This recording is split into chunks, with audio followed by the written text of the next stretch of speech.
a really long lag before it actually starts, but it started on my end, so maybe it started on yours as well. We're all good. Cool. Good. Well, I'll possibly edit this out or just make us look really cool on YouTube and like not edit it at all. Hello and welcome to the all new, all different #1 comics podcast bonus episode. That's right. Tonight we are covering Cullen Bunn's The Midnite Show #1 from Dark Horse Comics. But that aside, I'm Dan. That's Nick. What's up, Nick? How the hell are you? Doing good. Having a week, having a weekend. We're doing it. Yeah, for sure. We're coming up on the weekend, Friday night. I mean, I guess it's already Saturday morning for you and for me, and Friday night for you. But yeah, Yep. Weird how that works. I mean, we're not that far apart, but America is a very big place. Yeah, very true. But yeah, look, we're talking about a Dark Horse book, which is kind of exciting, and we get to talk about Dark Horse like all that much. Like, I'm trying to think of the last time we even had a Dark Horse book on the podcast. I know we've done one, but I don't know. It's not very often that it happens. But Cullen Bunn, it's very often that it happens. I think he's our most reviewed comic book writer so far. Do you have much of a history with Cullen Bunn? Like, are you like a big fan? Is there anything of his that you're like really, really into? Or one of the comics that got me back into comics back in like, I don't know, like 6, 7, 8 years ago was Deadpool killed the Marvel Universe. So that was that. When I read that and I got like the small trade paperback of it, it like changed the way I looked at things. I was like, this is insane. The whole thing. I was like, everyone's dying. Yep. Everyone's dead. What's going on? And that his whole Deadpool run. He's done some Venom stuff. Yep. He did Deadpool kills Deadpool versus Carnage, which was okay, but still, I was like, I'm a fan of Carnage. I'm a fan of Deadpool. So it was right up my alley. But Cullen Bunn, he never misses really for me. No, Cullen Bunn, like I think I talked about it before. I don't know what it was on, but Bone Parish. I don't know if you've read that book or not. I think it came out in like 2018, Boom Studios book. Just so phenomenal. Like Bone Parish is such a cool book. It's almost like I can't remember every detail down to the letter because it's been a while since I've read it, but it's basically like you take the ashes of the dead and then like snort them and like it like gets you this crazy high and everything, and everybody's all addicted to it or whatever. I don't know. Such a weird, cool book. It's just really brutal and really, really awesome. And that's kind of like, Cullen Bunn's like creator-owned stuff, the stuff that he comes up with on his own, like that. Dark Arc, Regression, like just some out there stuff. Harrow County that he did with Tyler Crook, like just I love that stuff, and I love the stuff that he does for DC and Marvel as well. But yeah, just man, such a cool creator. That Bone Parish really awesome stuff. That book sounds kind of like How High. Did he get that from Method Man and Red Man? Have you ever seen that movie? I've never seen them. Wait, what's it called? How High? So How High? Yes, I have seen that. Yes. So it's when they're at a university and they smoke their dead friend's ashes because he's smart and he gives them answers to tests. Yes. God, yeah, it's been a long while. Yeah, that's a hilarious movie. I completely forgot all about that. What concept, right? Cullen Bunn totally took that from them. That was the case.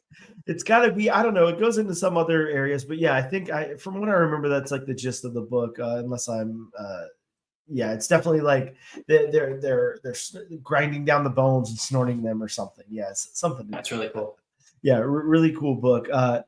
Really interesting. But yeah, Cullen Bunn also, had a pretty long run on some different X-Men stuff. X-Men Blue, Uncanny X-Men for a little bit. Did some. What was it, Sinestro over at DC, and then Lobo also. So diving into like those, I don't know, B tier, like kind of like villainous characters or whatever over at DC also. So yeah, just a cool creator and coming out with some really, really awesome stuff lately. The other creator on this book is Brian Hurt, and he's done quite a few things.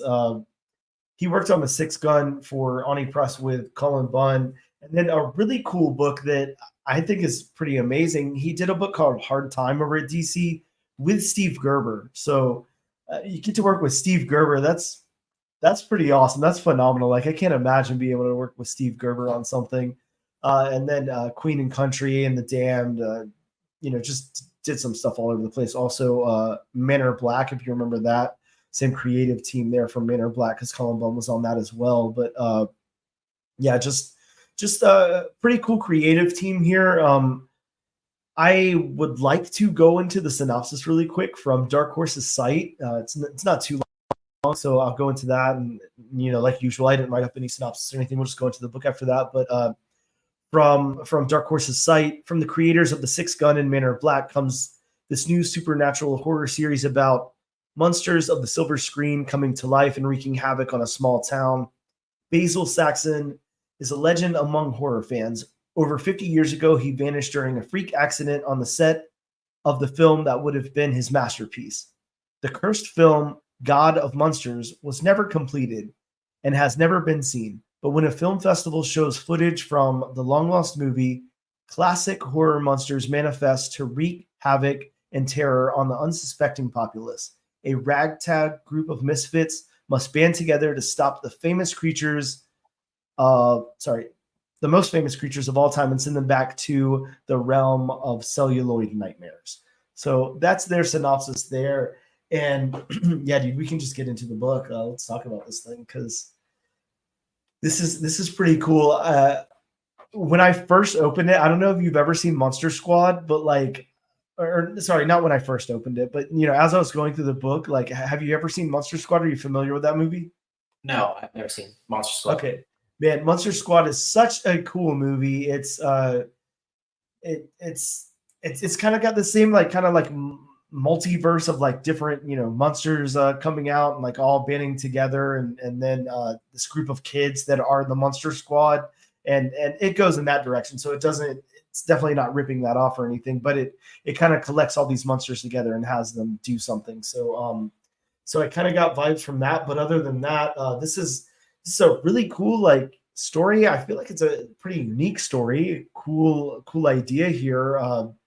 We have Basil Saxon, I think that's his name. Basil. Yeah. Either way, Basil. Yeah, the writer and director of this movie, and in this movie, he's kind of got the book opens up with scenes from the movie, footage of what's happening, what they're filming, and we've got a vampire, a girl who gets bitten by a vampire, I'm guessing, and becomes a vampire, and then she's trying to feast on the blood of this guy in the movie, and then all of a sudden kind of breaks that wall, and we're out of the movie, and there's a fire on the set, and everybody's got to kind of scram, and Basil, the director or writer of the movie, is gone, and of course his script and everything gets burnt up as well. So that's kind of where that leaves us off before it gets into the other act of the book. But I don't know, I thought that was really cool. I liked what they were building up there and everything. I like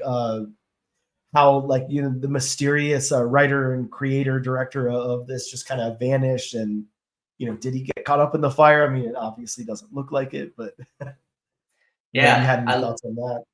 I loved this is the classic case of not reading what it's about. Yeah. Reading it and then being, oh, cool, it's not that, it's something else, and then, oh, cool, it's actually something else. Yeah. It's something else, that it's also something else. Because when I was first reading it, I thought it was just going to be a classic horror tale, damsel in distress turned on its head. So the damsel's actually the one who's hunting the guy, and then it's cut. All right, that didn't work. Blah blah blah. They're like, because there's fog everywhere or whatever, and it's just takes you back. Oh, where's Basil? And then the fire happens on the set. But I thought that was that's why I don't like reading these synopsises and just jumping right in. It's like not seeing a trailer and not getting it ruined for you, because it could have been that, but it wasn't. And then it goes into okay, well, that was a while ago. Now we're in modern times, and we're watching the movie that was supposed to be that movie. Because that was God of Monsters, right? The movie that they were shooting? Yeah, absolutely. So that was the movie that they're shooting, God of Monsters. And then it goes into these specific different plot lines. So there's a lot of different characters in this already, with their own separate with their own separate scenes, and they're all happening at once. So Cullen Bunn does this thing, which I like a lot when he does this, is that he has an entire story written out. He has all these characters in their own plot lines, and at some point they'll probably come together Yeah. and either fight together or they'll come across each other somehow, because he'll go between frames, which he does this really well. He goes between frames and it'll be a completely different storyline each frame. And you're like, Mhm. whoa, cool. Like they're in the theater. There's a man and a woman who are in a relationship, and the woman's like, like, I hate Basil Saxon because he makes me come to these stupid horror movies. And the guy's like, I love these horror movies. What are you talking about? And then there's the popcorn people. It's a guy and a girl, Yep. and they kind of have a thing for each other. And then so there's that going on. But then there's also the lady at the thing signing autographs, and then she has a thing. And this guy likes her. You can tell he likes her, and he's trying to get an autograph from her. And he works at the movie theater. There's all these different like storylines, and they're all like seemingly different, and they haven't come together yet, but I imagine at some point they will. And I think Cullen Bunn is just like leading us into this story, and he does it. He's probably been doing this so long that it just comes to him like it's just so easy, and I just like I adore that because he's like, wow. I'm like, wow, this seems like easy storytelling. Yeah, it does. And one of the things that I really like about it, like you pointed out, I love how there's those loose threads all thrown out all over the place. Like I think, if I have to take like one aspect of this book that I like the most, I think that I really like the culture around, almost like the fan club of Basil Saxon fans, who want to go out and see footage from this movie or whatever. Like, I really like that. I like the people, the audience in the theater there, and everybody who's soaking all that in. And like you said, the guy's got his girlfriend with him who's not really into it or whatever. And then we get to the couple working the concession stand and everything. I really like these secondary characters, which is really cool that you can get me to like them whenever there's so much else going on. There's so many other things going on. We have a Dracula, we have like a Creature of the Black Lagoon, we have a Frankenstein, like we have this really cool mummy. But I'm really just invested already in these secondary characters who I assume will be kind of like the main characters of the book. But yeah, I'm really loving those loose threads as well. I think that's a really cool angle to throw in there. It surprises me that this is a 4-part mini. Like, this is only going to be 4 issues, and like we're already one in the hole. So we've only got 3 more issues to tell the story, and there's so many ideas here. We have this whole like what was it called, like a few years ago, where they tried to come out with that mummy movie with Tom Cruise. Like, and they were going to do that. They were trying to that do Avengers style, like Marvel universe out of Universal, the Universal Monster Universe or whatever. Yeah, right. That's what Monster Universe. Yeah, exactly. Or so, Dark Universal or something. Yeah, something like that. Maybe it was the Dark Universe. It's like the Dark Justice. It's like the Dark Justice Leaguers. Like, it's just so like, why? What are you doing? Yeah. And then it didn't happen. I was like, good. Why are you doing that? I know. Yeah, please don't. It doesn't make any sense. Not at all. Unless you're going to do it like this. You know what I mean? Yeah, where it's like so cool here. Yeah. Yeah, I like it here in this form, in book form or whatever, in comic book. It's really cool. I don't know. I can't say enough good stuff about that, but I really like the fact that, look, if it was like me writing it or something, I think that I would think, okay, I've got 4 issues. Like, let me really focus on one of these monsters and then bring in the next one in the next book or whatever. But no, he gives them all equal time here. We just have like a couple of pages or maybe a page or a few panels of each one. When I think of the Frankenstein one, I think it's just maybe like a single page, maybe like 3 or 4 panels on that page of the Frankenstein monster. Same thing with the mummy. I really like the mummy a lot. I'm really loving the character design of that mummy, by the way. And I love the way that the kids that encounter the mummy are walking in that convenience store and see all this sand. It's reminding me of something, and I can't quite pinpoint what, but I really love it. It feels so familiar to me.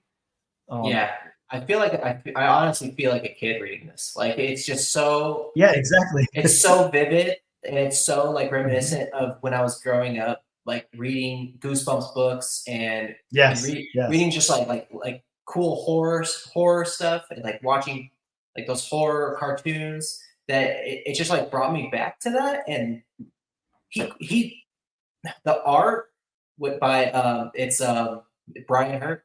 Is that Brian who it Hurt, yeah. is? Brian Yep. Hurt. Brian Hurt's art, like he just knows how to draw each of these characters to exactly how they're supposed to be. The Yeah. mummy, the is it the mummy or the pharaoh? It was the guy with the he has Yeah, like I the was just dog gonna call head him or a mummy. I'm not sure if so the he might be mummy is more. like very Yeah. commanding. He has these dogs next to him, and he has the staff, and he has his hand Yeah. out. And it's just like he's very commanding, like he's a king. You have Dracula who's brooding in the background, like he's like Mhm. of the shadows. You have the swamp guy who's like underneath the lake, and he jumps up and bites the guy's face off. Yep. Like so cool, and he's just like a gross creature from the lagoon, you know. And then Mhm. you have Frankenstein, who just seems like a scientist who's just like, "Where are my things? What's Uh-huh. going on? Like, Yep. who are you?" And he just like snaps a guy's neck, and he just like it's like, "Whoa!" All these characters are written exactly like how you want them to be written, and they look exactly how you thought they were like back when you were a kid. You're like, this is exactly what I was picturing in my mind when I think of these characters. It's so cool. And the thing that you're talking about with the Basil Saxon thing, I want to go back to that. It would Yeah. be like if Quentin Tarantino was writing his last movie and then he died or he Yep. passed away. And you're like, there would be such a huge cult following to go see that movie Oh, and to yeah. be like, I'm in the theater for that because Mhm. we all grew up watching well, I don't know if you did, but most people I know are like so it's a cult following. They're Yeah, so sure. into every Quentin Tarantino movie that comes out. Hey, Mhm. did you see this that came out? Quentin Tarantino, Once Upon a Time in Hollywood. Did you see this? Did you see that? And like it doesn't matter if it's good or bad because it's a Quentin Tarantino film. You need to go Yep. see it, you know? And I feel like it would be just like that. Yeah, absolutely. And yeah, you could kind of attribute that to a lot of different filmmakers who have like that kind of cult following. Like I'm a really big Kevin Smith fan. I'll go watch any Mhm. Kevin Smith thing. I remember going to an empty theater to watch what was it? Well, now I can't even remember the name of it. Not Tusk, but whatever came after that.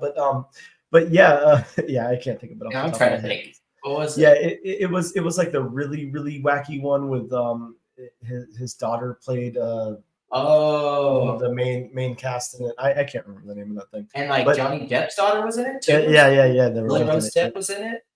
Yep. I Yeah, they were think like the okay. main Yeah, characters. yeah. Yep. Yeah. Either way, whatever the hell that was called, but yeah, you have like whether it's like a really big director or somebody yeah, you're gonna go see that, especially if it has something around it, and this has this cool aura around it because he's this master, horror storyteller, and that fits the vibe of him, disappearing or dying or whatever on set, and then coming out with this masterpiece movie that everybody wants to go see. So yeah, I think that that's a really really cool angle for Cullen Bunn to go with here, and then like you said, that the character design, I think that when I first looked at this, and I wasn't too familiar with Brian Hurt by name. Of course, I know his material. I've read Men Are Black and The Sixth Gun, but I was thinking, okay, this is like a little cartoony. This is a little safe. This is going to be like kind of fun, like goofy horror or whatever. No, then it gets a little brutal. Then that dog, like the mummy's dog attacks. Then the Frankenstein just knocks that dude's head straight off his body, decapitates him right there. It gets a little brutal. I mean, it's not super gory or anything, but it's very brutal, and it's a cool tone for this book, and then like a cool juxtaposition, I think, of the art and storytelling. And you're like, okay, no, this is like a little serious actually. Like there's some shit going on here. Yeah, and as a horror fan, and I'm always trying to get I hope she's listening to me in the other room. I hope I'm always trying to get her to watch horror movies, and she doesn't Mhm. care about horror movies at all. Yep. But like we watched Saw the other day. Okay. We're gonna watch another What horror you movie. go watch Saw 10 or X or whatever it is, or So I'm telling her like Saw X got a lot of good reviews. Maybe we should go watch it, you know? And uh-huh. like I heard it was good, and I Yep. heard you don't need to watch any of the other Saws. So hopefully we'll go see that. I'm really interested in seeing that, even though I haven't seen one since Saw 3 or 4. But Mhm. I just love horror movies, and this could not have come at a better time when I'm like, not only do I love the horror aspect and it's Halloween, but like that nostalgia of it, where it's like, man, if only Universal could have done like something like this with Yeah, the exactly. mummy, or something like that. Like, just have Mhm. Cullen Bunn write your scripts. Like, I Yeah. don't like, just please, let's get some of this stuff in there. You know, Yeah, it'd be I such a mean, good movie. this would be a perfect movie. This would be so cool, and I agree with you. Maybe sometimes scope is like a big thing, and writing scripts or whatever, all of that. Of course, everybody since the MCU came out is chasing that same MCU template, the dollars that come with that, the audience that comes with the MCU and everything. But like, it's not going to happen. Like it happened with that. It's not going to happen with everything else. I mean, look how many times now DC has tried to do their own MCU, and it's not going to happen. Like I don't care who you have there. James Gunn isn't going to make it happen, in my opinion. There's no one that's going to make that happen. It's just not going to happen. But something like this, take a single thing. Don't worry about making 5, 10, 15 movies out of it. Take a thing and make it really good.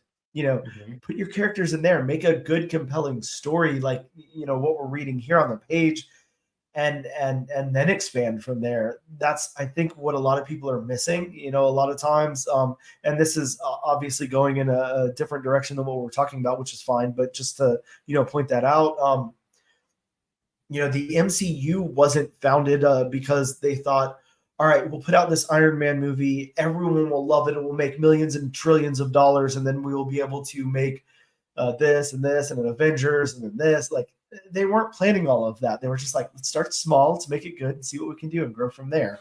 I think a Yeah, lot of people forget that part of things. yeah. Let's cast the perfect Tony Stark. Like, Yeah, literally, exactly. like let's cast someone who would be a douchebag Yep. and charming, Yep. but like can act like a genius and can do action scenes. Like, that's Yep. exactly what they did. And like, that was like, to me, perfect casting. And they were like, you know what?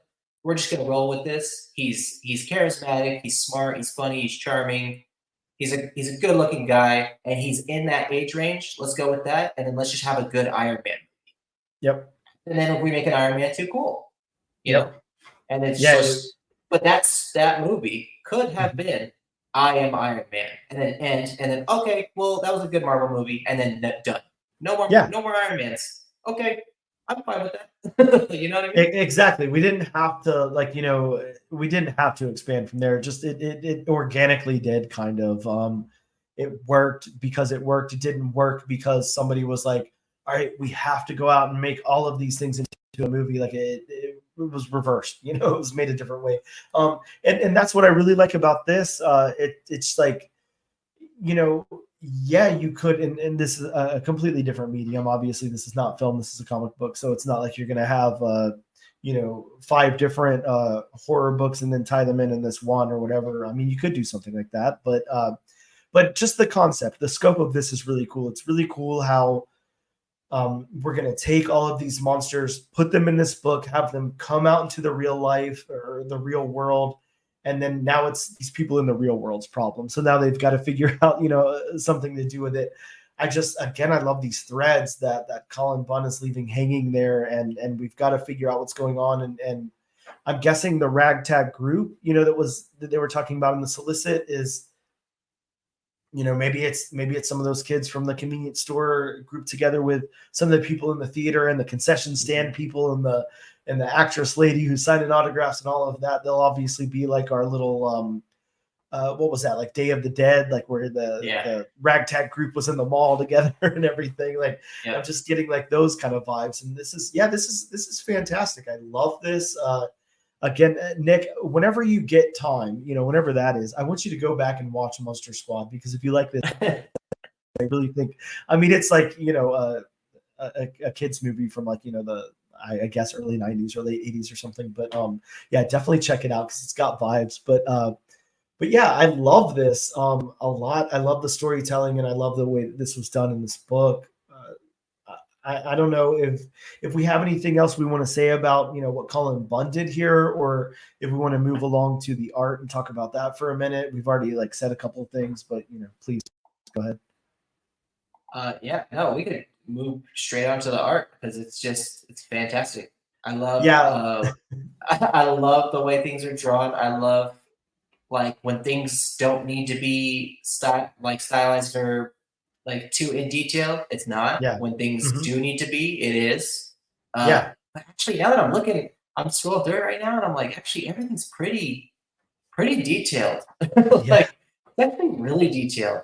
I love the panels. It goes well. Like you know me, I do it on online and I do the Kindle mhm, version of it. So I'll double click on it and it really flows really well when I'm like yeah, clicking on things and I'm going left and right. And I'm not seeing like things that might spoil it for me, like you said last time, which is nice. Like I didn't see that lady was going to turn into a vampire until I got to the panel where she turned into a vampire, which was really cool. yep, Um, but yeah, the art, especially like when you get me in. So one thing, the cover, I didn't think did it justice. I'll say that. sure, yeah, I think the cover, maybe it was the coloring of the mhm, color that didn't really like make it stand out to me as much. But when you get right into the book, oh, the colors pop. Like the colors pop yeah, like really well. The art is really good. I, the, I always like look at panel outlines too, and I love how the panels in the beginning when it's the movie scenes, mhm, it's all 5 panel rectangles, and then when it cuts out of it, it like deforms and it like shape shifts and it goes into like real life. I yep, loved that. I love that little like detail. It's just amazing to me that sometimes that people like think of things like that. Like I'm gonna make a movie like it would be movie scenes, and I'm just doing click, mhm, click, click, click. Um, and the pacing, I'll talk about the pacing. Pacing is really good. yeah, I very love good. those. I love those panels when there's no talking and you're just moving through scenes and you're like, wow, like it's really giving us some time to breathe and figure out what's going on and showing us different environments and stuff like that. So yeah, art, pacing, panels, all A+ in my book. Yeah, I agree. Like, it doesn't leave me wanting more like anywhere in this book. Everything's pretty much knocking it out of the park. Like I'm going through and like you said, like at the beginning of that, you kind of led with there is a lot of detail throughout each one of these panels.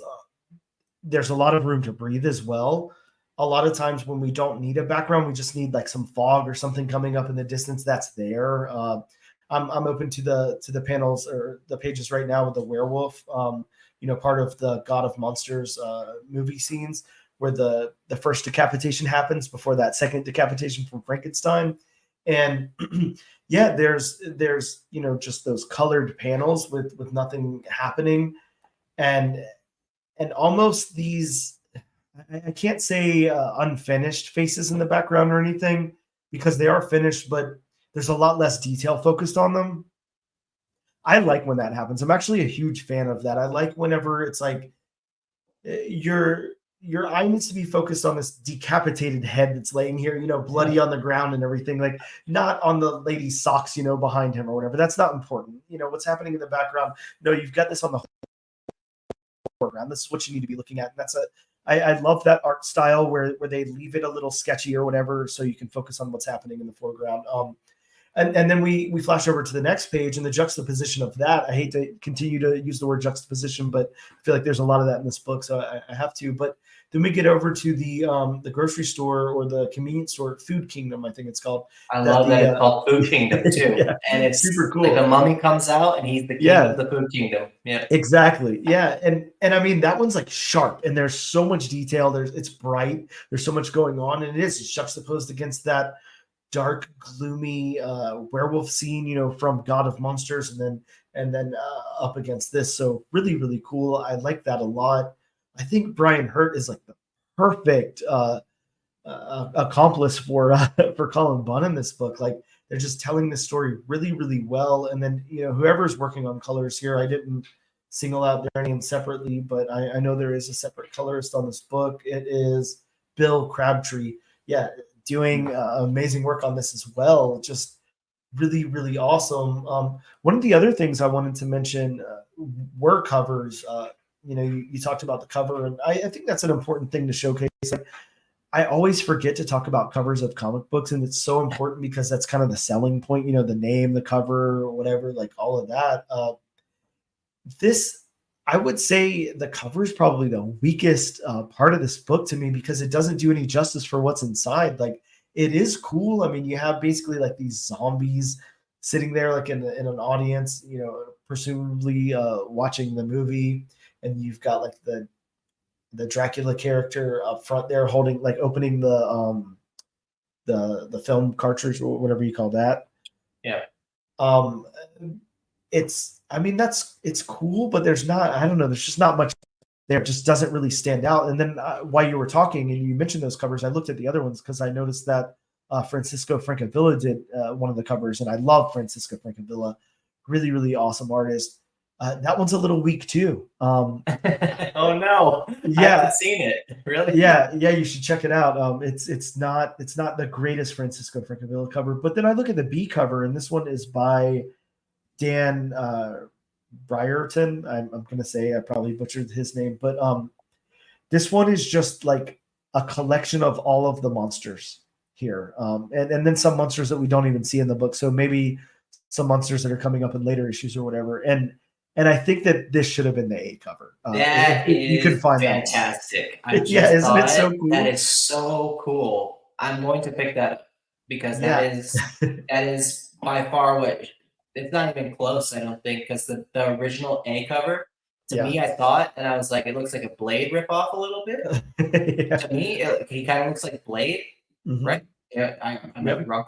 But No. I think the colors really hurt the cover a Yeah. lot Yeah, I because agree. the inside of the book is so, it's like so punchy and vibrant, and Yeah. it gives off this like very nice contrast. And the fact that everything is kind of purplish, reddish on the Mhm. front, I was like, like, that doesn't make me really want to read it. And then when I was reading it, I was like, this is nothing like the cover, like at Yeah. all. Like it doesn't even, like, the art is, but I think like the colors were just like off. Really, I think if the Yeah. colors were just a little bit better, it might have like might have popped a little bit more. It might have caught my attention. Yeah, and I mean, I have to say I love that B cover. I don't know. I'm not sure if that artist is like doing an homage to like I can't think of that time period, but I'm getting like Gold Key vibes, like Mm. Boris Karloff vibes or whatever, like 50s, 60s horror or something. That's just kind of what it's invoking for me, much more so than the A or the C cover. So yeah, I love that B cover. For all you guys out there in the audience, I would put up a slide of it or whatever, but I mean, I'm not that intense. I can't. Uh, I don't edit very well, so yeah, check that out though. Really, really cool B cover on that. Really awesome. So I look, like we the could. whole. I will say I like the B cover though because it means that we're gonna get more monsters, right? Yeah, It's exactly. Yeah. it I means feel more like a lot of monsters are these coming guys out. got to pop up. Yeah, absolutely, Yeah, 100%. Well, look, we could sit here and talk about how great this book is forever, because it's really, really good. I like it a lot, and it sounds like you do too. But yeah, just let's hit them with, do we plan on moving on to issue number 2? I vote yes. So we'll let you absolutely. pick. Yeah, I can't wait Cullen for Bunn, this to you've come done it out. again. Yeah, again and again and again.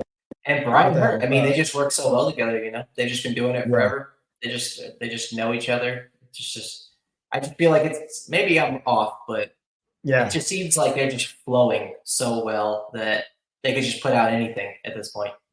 Exactly. Yeah, they work really, and that's something in comics and a lot of mediums that goes maybe not unnoticed, but we don't think about as much. Like a lot of times, stuff works because of the creative team there.